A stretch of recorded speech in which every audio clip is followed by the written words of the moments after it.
Hi, this is John Rowell for the Rowell Report. Today is Saturday, November 22nd, 2025, and it is now public knowledge that Marjorie Taylor Greene has resigned from her post as a congresswoman from Georgia. So we're getting some information about uh, at least opinions coming from um, individuals like President Trump about Marjorie Taylor Greene. So I have some different information here, and so I want to go through this briefly. But first, it is very odd that Marjorie Taylor Greene would resign. There is a lot of acrimony in Washington all the time, but much of it is for the camera.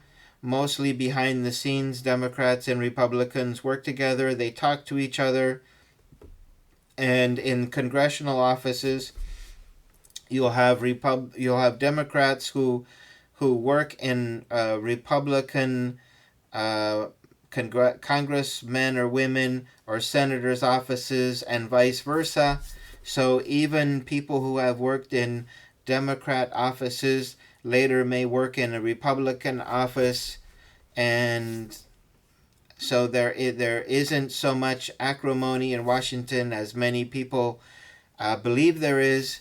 But in this case, it seems like there was um, a very acute level of acrimony between President Trump and Marjorie Taylor Greene, and some believe that that was the cause behind her resignation. So I'm just going to go through this briefly and then give my own opinion on what possibly could have caused that to happen.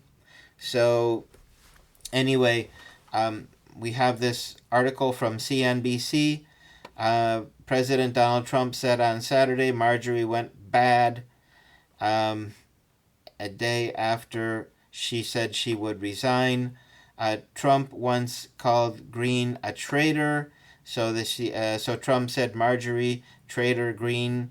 The president was angry with Marjorie Taylor Greene for backing the bill sponsored by Representative Thomas Massie of Kentucky, demanding the release of the Jeffrey Epstein files by the Justice Department.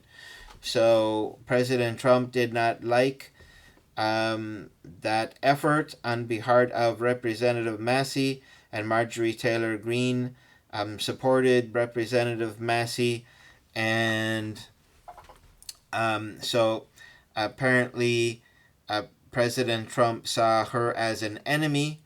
And so if we go further down this article, mentions again about President Trump calling her a traitor. And so we have more from President Trump. Greene, who had been a close ally of Trump for years, cited backlash from the president over her advocacy for the bill in her statement, saying that her last day in the House of Representatives will be January 5th. So she is currently a congresswoman, and she may decide over the Christmas holiday to stick it out. I don't know. But anyway, here's President Trump's words quoted by from the True Social Post, quoted by CNBC. Marjorie Trader Brown, because of plummeting poll numbers and not wanting to face a primary challenger with a strong Trump endorsement where she would have no chance of winning, has decided to call it quits. So there you see President Trump throwing in a large amount of cash to support her challenger in the Republican primary. So President Trump is implying that Marjorie Taylor Greene would, her name is wrong here in this article, but maybe it was wrong in the True Social Post. But anyway, basically that she would prefer to quit rather than lose.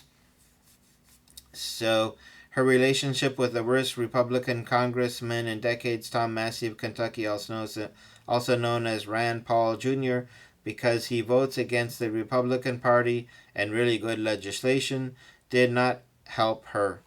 For some reason, primarily, I refused to return her never ending barrage of phone calls. Marjorie went bad. Nevertheless, I always appreciate Marjorie and thank her for her service to our country.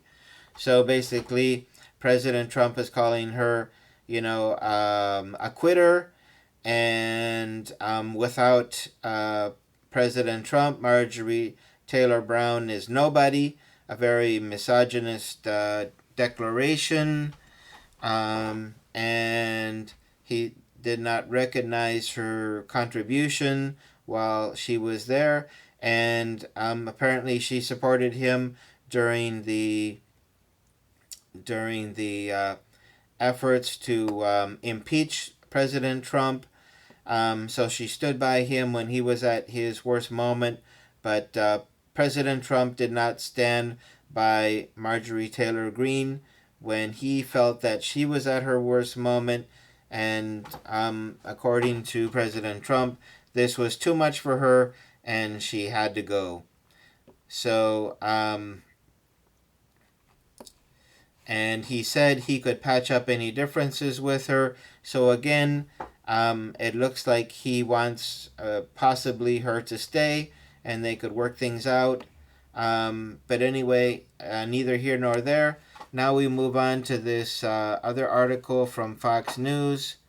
And again, he just before he boarded the presidential helicopter, he repeated again that she collaborated with Thomas Massie, the worst congressman in all times, according to President Trump, implying that he is also a traitor.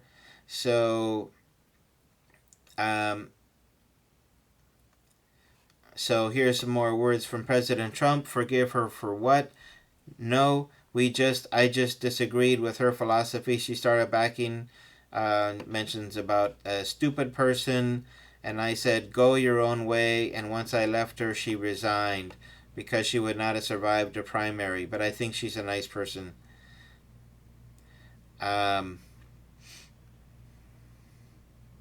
So he had pulled his endorsement, and apparently that was too much, according to President Trump. And here is more information on this article. In a lengthy statement posted to X, Greene cited her growing disillusionment with Washington politics, blasting what she called the corrupt political industrial complex. So that, I guess, is a play on words from the military industrial complex. So that, she says, uses Americans as pawns in an endless game of division.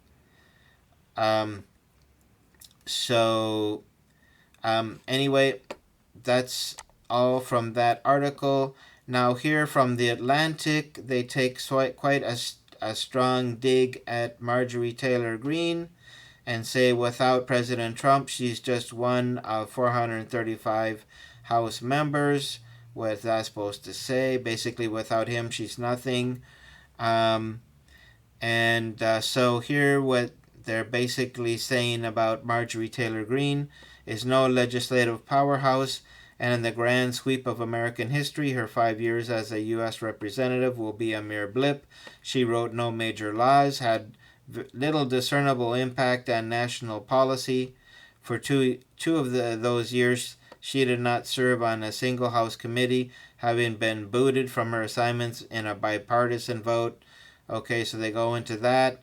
So, and if you have, if you're subscribed to The Atlantic, you can read that whole article. I'll leave the link below in the description.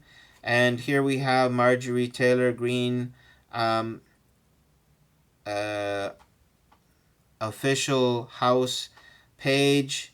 So here we have her press releases. The last press release from Congresswoman Marjorie Taylor Greene was at the end of July. So there's no press release about her resignation. And it looks like from her press releases, you can see press releases through June, through July, and at the end of July, there's no press releases. So it looks to me like at some point at the end of July, she had a big falling out with probably more than President Trump, and that impacted her ability to function. Um, and so you can see there's been no press releases from her since July 29th. And so right now, I'll move on to the second phase of this video, which is what could be going on. First, could Marjorie Taylor Greene just be uh,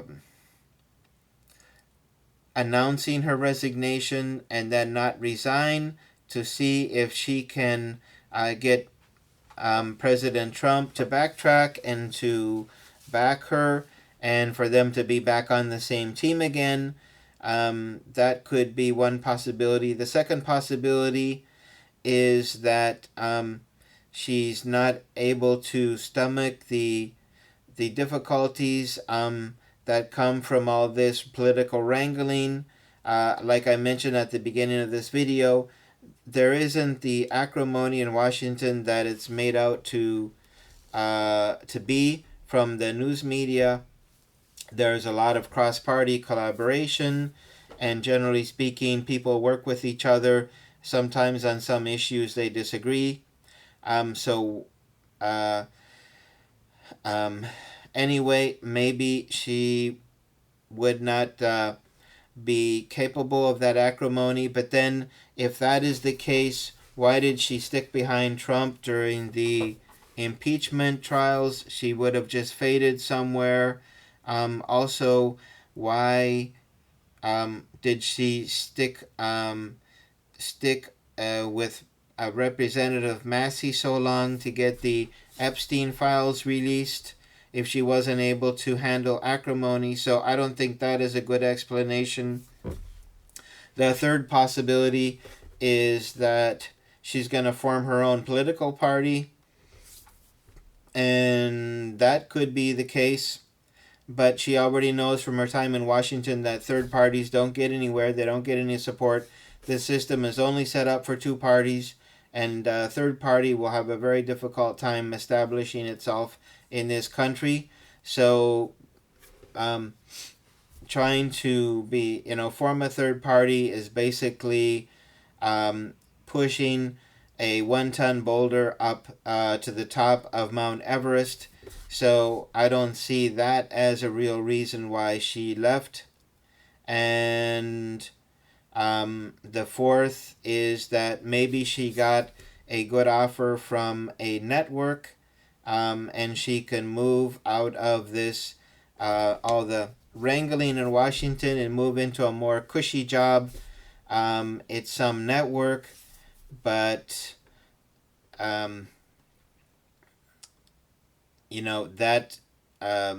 that probably won't happen. So I can't see that as an explanation. So finally, there probably is something that will come out later, either about starting a new political party, although it's like you could call it a waste of time, waste of effort, because those political parties don't ever really have any impact. So if she was looking to have an impact, maybe there's a book deal. But anyway, it's hard to say why she is leaving, but that's such a shame after she worked so hard to get the Epstein files released, and when she was able to do that and showed that she's effective in getting this legislation really moved along, that she would quit. So anyway, this is a real hard this is really hard to understand. If you're already in Washington, you already are in Congress. For the time you're there, you can make an impact no matter how much the president hates you. President Trump isn't the only thing going on in town. So I think there could be an outside possibility that before she gets to that date when she's going to leave office, that she would think twice about this, because really the ability to impact this country is infinitely um, more effective when being in Washington in Congress than somebody writing a book or somebody with a TV show or somebody trying to start a third party. So anyway, maybe she will decide that there are more things she can do for the women who were not only abused and trafficked by Jeffrey Epstein, but other cases as well. So there certainly is more that she could do, more victories she could reach. And in the end, a representative in Washington, you're only there for a short period, except some who just stay there forever. But those who are there for a short period, some really do get a lot done. And she did achieve a lot by getting this Jeffrey Epstein files released. I think a lot of it had to do with Massey and her. So maybe she will think twice about this and decide that she will not carry through. So anyway, we will see what happens finally with her if she does leave office. I hope she doesn't. But anyway, it's her decision, and maybe she has, as she has definitively taken it, or maybe not. Maybe she's thinking still. So anyway, that is my report for today on Marjorie Taylor Greene. Quite unfortunate, but these things do happen occasionally in Washington. And again, there she is in her office signing something. So I will let you go. But if you did like this video, please hit the like button, share, and subscribe. And if you want to leave any comments, leave those please in the comment section. And I will leave links to these articles in the description. And so if you want to give your say on this matter, feel free to do so. I look forward to hearing from you. So please leave a message if you have anything to say. And that will conclude the video. Have a great day, and we'll be waiting for more. Take care. Bye-bye.